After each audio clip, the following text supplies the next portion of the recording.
ओम श्री गणेशाय नमः। आप सभी लोगों का मैं श्री योगी पद्मो जी महाराज अयोध्या से स्वागत करता हूँ और आज से शिव महापुराण जी का पाठ मैं प्रारंभ करने जा रहा हूँ। इसमें पहला जो अध्याय है शिव महापुराण जी का वो महात्मा का है, जिसमें 51 श्लोक हैं, जिसमें सूत जी और सौनक जी का वाद संवाद है। इसमें सौनक जी सूत जी से प्रश्न करते हैं और सूत जी उसकी व्याख्या उनको समझाते हैं। मंगलाचरण के साथ मैं शिव महापुराण जी का पाठ का पहला अध्याय मैं प्रारंभ करने जा रहा हूँ। आप सभी लोगों का पुनः मैं हार्दिक स्वागत करता हूँ, अभिनंदन करता हूँ। और जिस विषय के लिए मैंने ये YouTube चैनल बनाया था वो आज से मैं प्रारंभ कर रहा हूँ। एक बीजम एकम बीजमुपाधिति स्त्री गुणया यन्यायेदं जगत् नानारूपतया विवर्तितं सत् सत्यात्मना भासते तं सृष्टि स्थिति संहृति प्रजनकं वेदांत वेदं भवम् शंभु चैवहरं सदा शिवमहं वंदे प्रभु शंकरं। वामे गौरी सर्वे संपत्ति स्वरूपा विघ्न ध्वंसी अच्छे चांग के गणेशा प्रहलादीन्दु ज्योति भाला सा शंभु योग क्षेमा वाहे दत्मदियो नाना विभूत्या परि वितंसे विभागशो वर्णनाशीशयादिशीलम् तस्यैव शैवं सोपुराणमेतत् व्याख्याते हिन्द्यां शिवयोगी श्री परमो जी महाराज।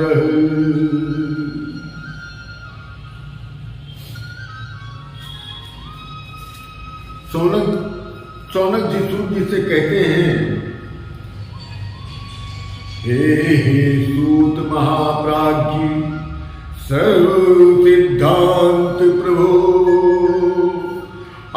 आख्यायिनी कथासारम पुराणम विशेषता। सौनक जी कहते हैं कि हे सूत जी, हे सर्व सिद्धांत वेत्या प्रभु, आप मुझे विशेष रूप से पुराणों के कथा का सार सुनाइए। सदपुत्र अर्थात ज्ञान वैराग्य सहित भक्ति से किस प्रकार विवेक की वृद्धि होती है और सज्जन लोग किस प्रकार से विकार काम क्रोध आदि का शोधन करते हैं।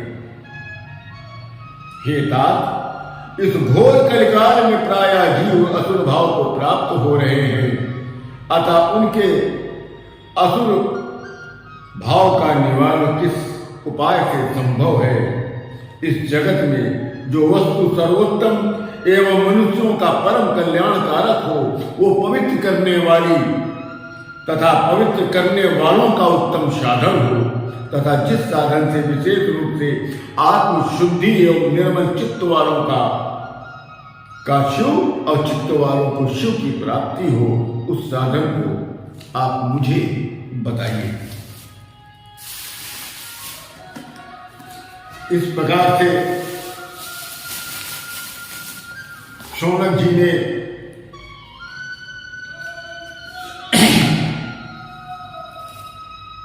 सूत जी से निवेदन किया कि हमको शिव महात्मा के विषय में कुछ स्पष्ट करिए। सूत जी कहते हैं,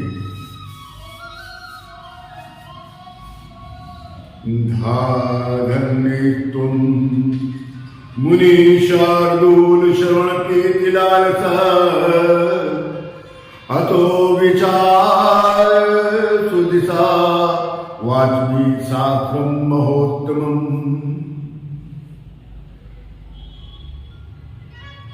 सूत जी कहते हैं, शौनक जी, हे मुनिश्रेष्ठ, तुम धन्य हो,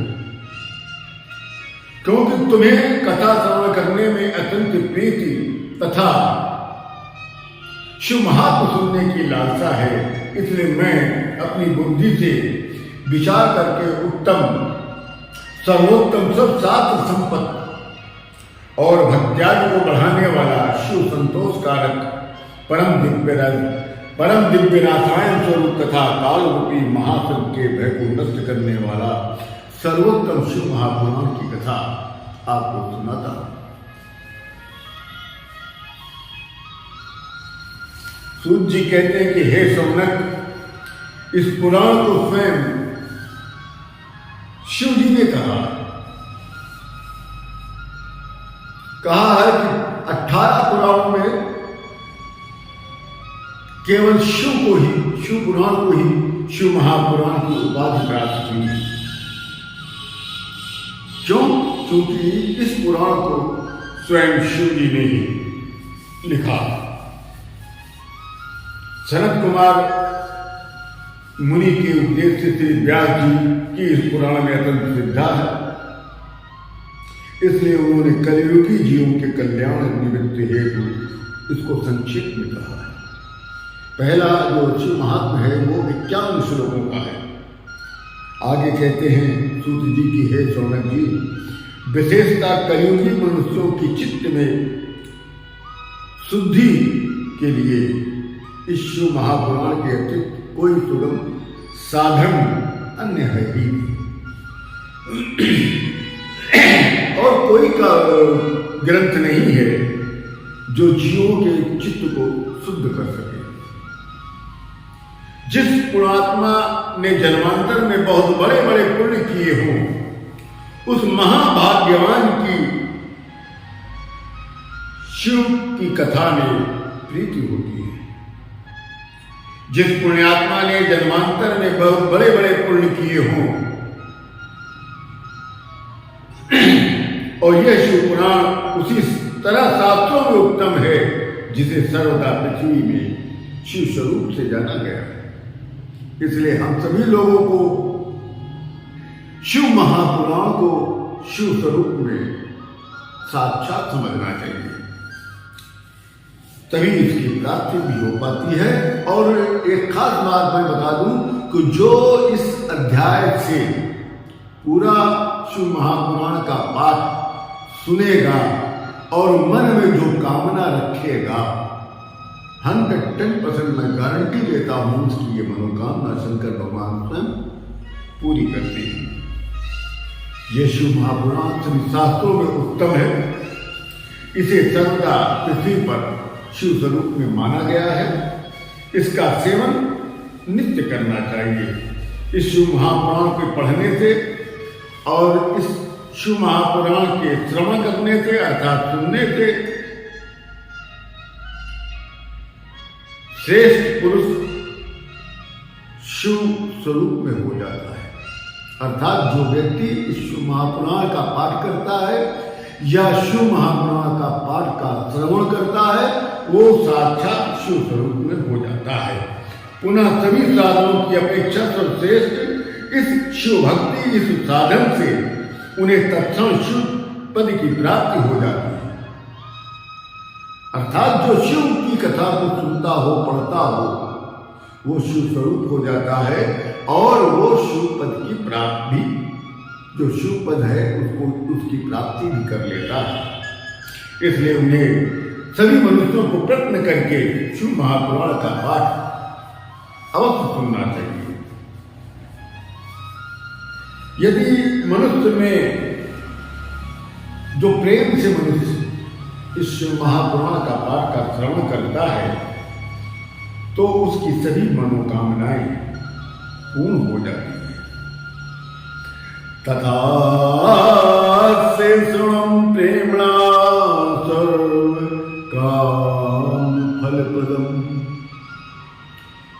जो भी मनुष्य इस शिव महापुराण का नित्य पाठ सुनता है उसकी मनोकामना अवश्य पूर्ण हो जाती है। हे सौनक जी, इस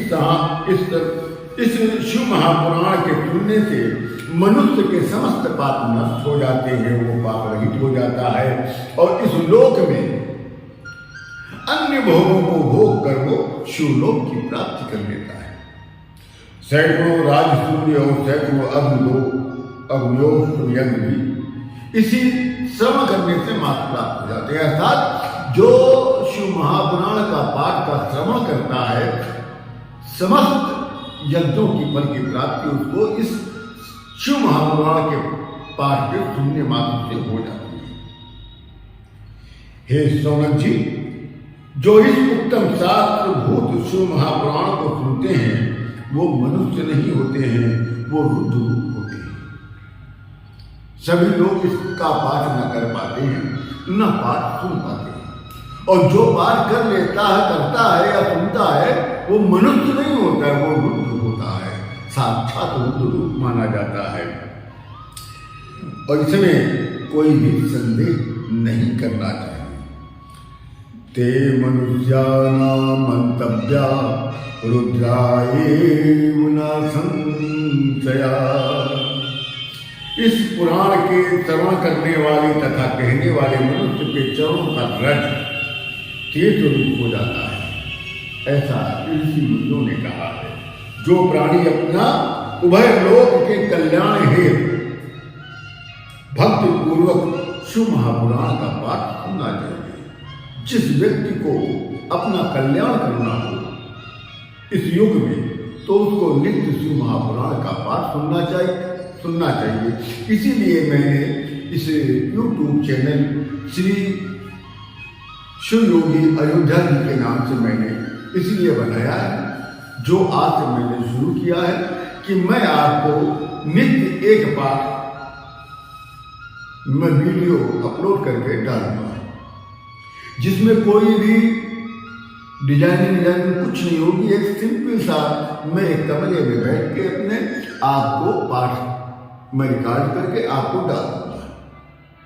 कोई अट्रैक्शन नहीं होगा, कोई आकर्षण हमारी वीडियो में नहीं होगा। यदि प्रतिदिन नियम से यदि आप इसको श्रवण करने में समर्थ हैं तो शिव महापुराण जी का आदेश है कि किसी दिन आप निश्चित कर लें कि हमको इनका पाठ सुनना है। जो लोग एक मुहूर्त अथवा आधा या उससे आधा या उससे आधे के आधा अगर शिव महापुराण का पाठ श्रवण कर लेते हैं, बस इतना करने से उनकी दुर्गति समाप्त हो जाती है।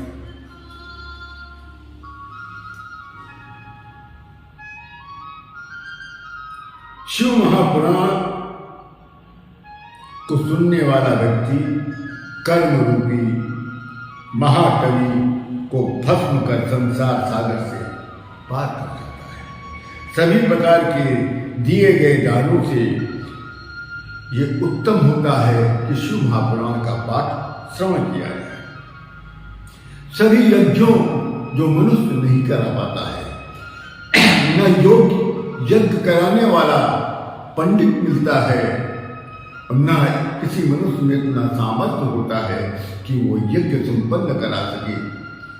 ऐसी अवस्था में अगर शिव महापुराण का पाठ सुना जाए तो हमको सैकड़ों यज्ञ कराने का फल की प्राप्ति हो जाती है। इस शिव महापुराण की कथा जो है परम पावनी है, बहुत ही पवित्र है, और इसको श्रवण करने से व्यक्ति अजर अमर हो जाता है। इसका सदा सर्वदा सेवन करना चाहिए। यह ग्रंथ 24,000 श्लोक का है। शिव महापुराण में 24,000 श्लोक हैं, 7 संहिताएं हैं, जिसमें ज्ञान, वैराग्य, भक्ति इन तीनों का वर्णन है। इसलिए इसका समझना श्रेष्ठ बताया गया। और खासकर कलयुग में सूत जी कहते हैं, सौनक जी, कलयुग में अगर किसी की कथा सुननी है तो केवल शिव महापुराण जी की कथा को श्रवण करना चाहिए। और इसकी कथा कहना, पहले तो मैं एक दो लोग और थे कथा कहता था शिव जी का, परंतु तो बहुत से को प्रकट हो गए कथा कहने वाले।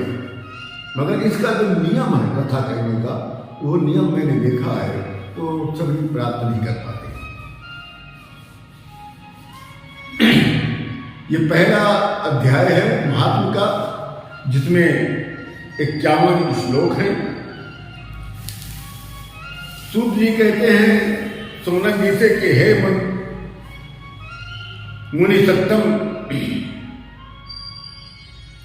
तावत सप्रोच्यते पापी पाप कृन्न मुनि सत्तम, याविच्छा पुराणं ही न श्रोति शुभाभक्तिः।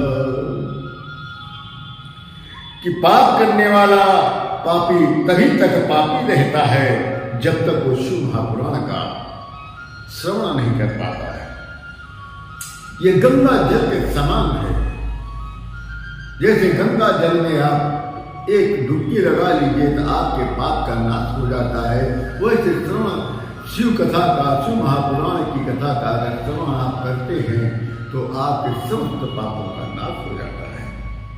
तो यदि आप नित्य इसका पाठ श्रवण करने लगे तो परमानंद की प्राप्ति होती है, परम पद की प्राप्ति हो जाती है। परम पद कौन सा है महाराज? रुद्र पद। इसलिए शिव महापुराण का पाठ नित्य सुनना चाहिए। शैवं पुराणमिदमात्मविदाम्, शैवं पुराणमिदमात्मविदाम् वरिष्ठं शैव्यं सदा परम वस्तु, सतां संचर्यं तापत्रयभीषणं सुखदं सदैव प्राणप्रियं विधि हरिसुमुखामरां, वन्दे शिवपुराणं हि सर्वदाहं प्रसन्नमघी शिवप्रसन्नतां यायादिदारात् स्वपदयोरपि।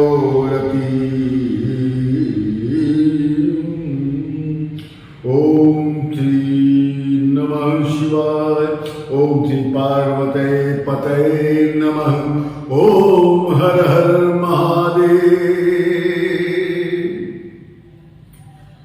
रामचरितमानस का जो बालकांड है वो शिव महापुराण का संक्षिप्त भाग है।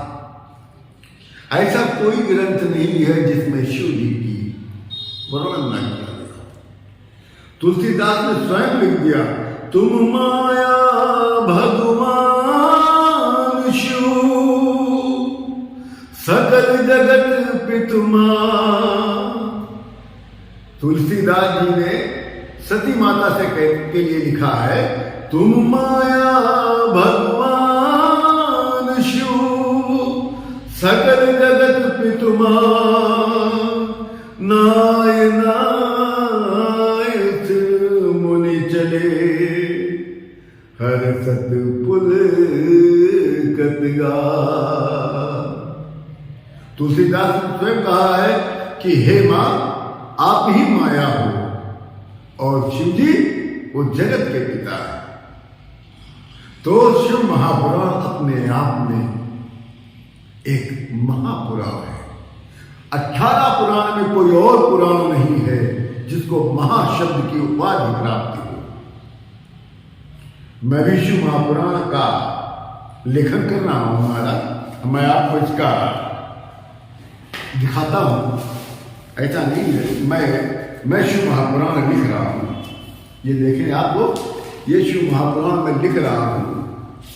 ये है शिव महापुराण और इसका मैंने पहला कांड मैंने कंप्लीट कर दिया है और शिव की ही आज्ञा हुई है तभी मैं YouTube पर आप लोगों के लिए शिव महापुराण का पाठ मैंने आज से शुरू किया है।